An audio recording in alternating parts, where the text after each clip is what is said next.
Kita lanjut ke soal nomor 6. Di sini diminta untuk menentukan energi dalam kilowatt hours atau kilowatt jam yang dihasilkan jika kita menggunakan mobil listrik 128 sel yang terdiri 128 sel LFP dengan kapasitas 100 Ah. Jadi untuk menentukan itu, menentukan berapa kWh-nya, tentu kita butuh informasi. Ada dua informasi. Yang pertama, mol elektron yang terlibat ketika 128 sel LFP 100 Ah digunakan, kita sudah hitung, yaitu 477,59 mol ya. Terus kita juga cek bahwa voltase, jadi voltase LFP, jadi ketika kita menggunakan LFP, kita gunakan pada voltase 3,2 volt. Pertama kita cari kapasitasnya dulu, atau ya kapasitas dari atau kapasitas energinya lah dari si 128 sel LFP. Kita tahu bahwa dari hukum Coulomb 1 mol elektron akan menghasilkan 96485 Coulomb energi. Jadi untuk 1 mol elektron kita akan menghasilkan 96485 Coulomb. Coulomb di sini artinya adalah atau sama dengan 96485 ampere dikali second. Nah, setelah itu kalau kita melibatkan 128 sel, yang artinya kita melibatkan 477,59 mol, berapa Coulomb atau berapa ampere second yang dihasilkan. Jadi di sini kita kalikan berarti capacity ya. Kapasitasnya adalah 477,59 mol dikali 96485 ampere second sini, sehingga kita dapatkan nilai 460.271,15 ampere second. Di sini kita sudah tahu ampere second, dan kita tahu bahwa untuk energi rumusnya adalah V dikali I dikali T. I sendiri adalah ampere dan T adalah second. Jadi kita di sini sudah dapat nilai I dikali T. V-nya adalah nilai dari atau voltase yang kita gunakan untuk menggunakan baterai itu sendiri, yaitu kita pakai di voltage window atau jendela voltage-nya adalah 3,2 volt. Jadi di sini kita bisa tulis 3,2 volt dikali dengan angka ini, yaitu ampere second, yaitu kita akan mendapatkan 460.271,15 ampere second. Jadi kita akan dapatkan 147,456,867,7 ampere voltage, VAS, artinya voltage ampere second.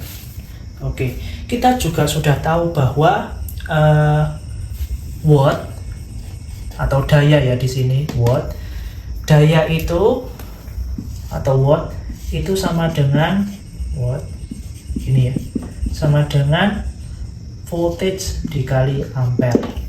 Jadi di sini kita sudah tahu bahwa V dikali A atau voltage dikali ampere itu adalah watt. Jadi kita bisa tulis ini sama dengan 147,456,867,7. Ini kita ganti sebagai watt second. Hampir mirip ya, sudah hampir mirip. Kita lanjutkan di sini. Nilai ini kita hapus dulu yang atasnya sehingga kita punya space.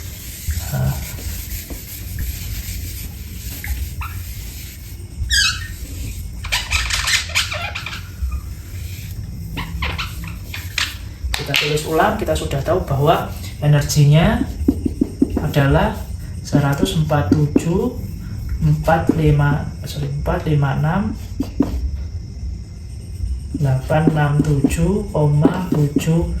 watt second. Kita butuh menjadi jam, second di sini menjadi jam, watt menjadi kilo.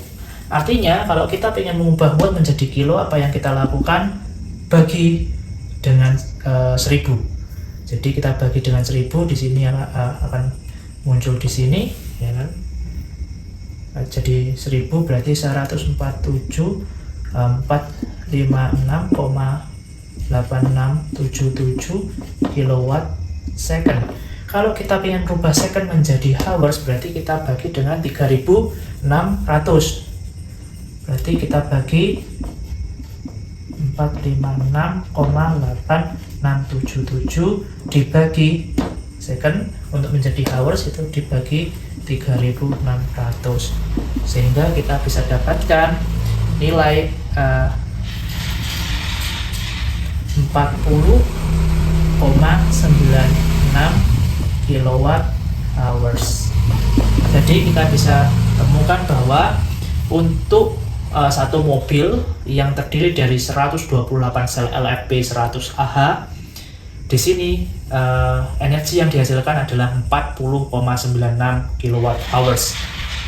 Di soal selanjutnya kita akan ditanyakan untuk beberapa mobil jenis tertentu, berapa kalau kita punya energy density atau energinya adalah 40,96 kilowatt hours, berapa jarak yang bisa ditempuh ketika mobil itu sudah full charge terus setelah itu dipakai.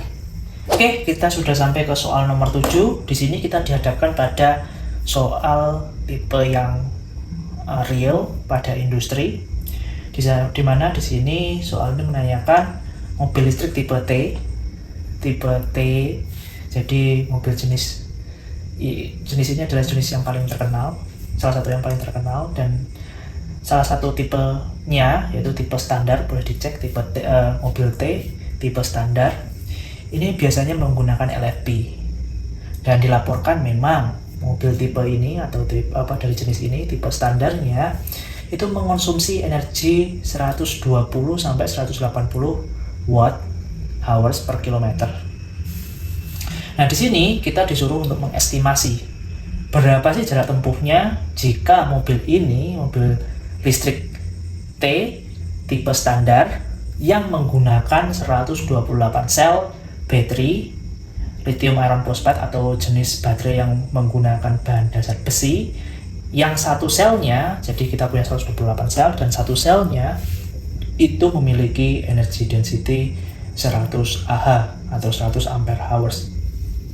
Jadi di soal sebelumnya kita sudah hitung bahwa untuk baterai lithium iron phosphate atau LFP yang satu selnya itu 100 Ah dan terdiri dari 128 sel, mobil jenis ini yang menggunakan LFP 100 Ah 128 sel, kita sudah itu memiliki energi yaitu 40,960 watt hours atau 40,96 kilowatt hours.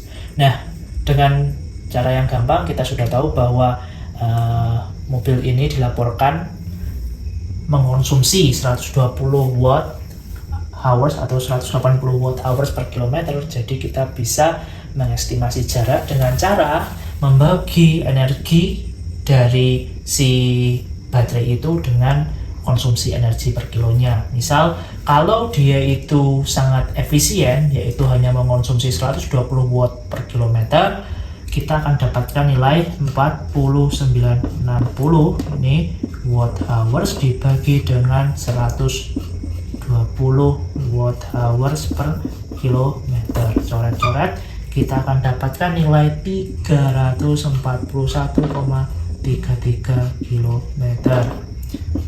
Nah, jika kita pakainya itu agak boros atau mungkin di jalan yang tol itu full AC, maka energinya itu yang dipakai itu akan lebih banyak, sehingga baterai ini akan habis dalam jarak tempuh 4960 watt hours dibagi dengan 180 watt-hours per kilometer, sama dengan 227,56 kilometer. Di sini kita sudah tahu bahwa kalau kita itu makainya boros, jarak tempuhnya akan turun menjadi 227 km. Kalau kita pakainya itu nggak terlalu boros, pelan-pelan, itu mobil ini dapat menempuh hingga 341 km. Jadi kita bisa simpulkan bahwa kalau kita beli mobil listrik T tipe standar, yang kita tahu bahwa tipe standar ini menggunakan lithium iron phosphate, dan jika memang lithium iron phosphate-nya satu selnya adalah 100 ampere hours dan kita pakai 128 sel, mobil jenis ini akan menempuh jarak ketika kita sudah fully charge kita pakai, maka akan menempuh jarak 227 hingga 341 km untuk sekali charging. Jadi ternyata kalau kita punya mobil listrik dari T tipe standar yang menggunakan baterai jenis LFP, yaitu baterai yang berbahan dasar besi,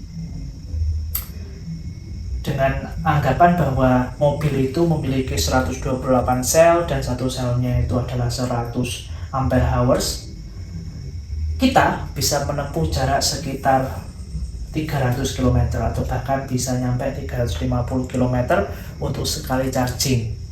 Yang artinya kalau saya ingin pergi dari Yogyakarta dengan jarak sejauh ini, saya bisa nyampe Malang atau Surabaya, sekitar Jawa Timur. Sehingga menurut saya baterai tipe ini atau mobil tipe ini itu sangat cocok untuk berkendara yang lumayan jauh, tapi ya nggak yang sampai beda pulau.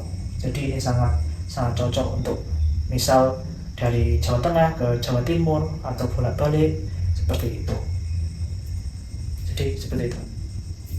Terima kasih.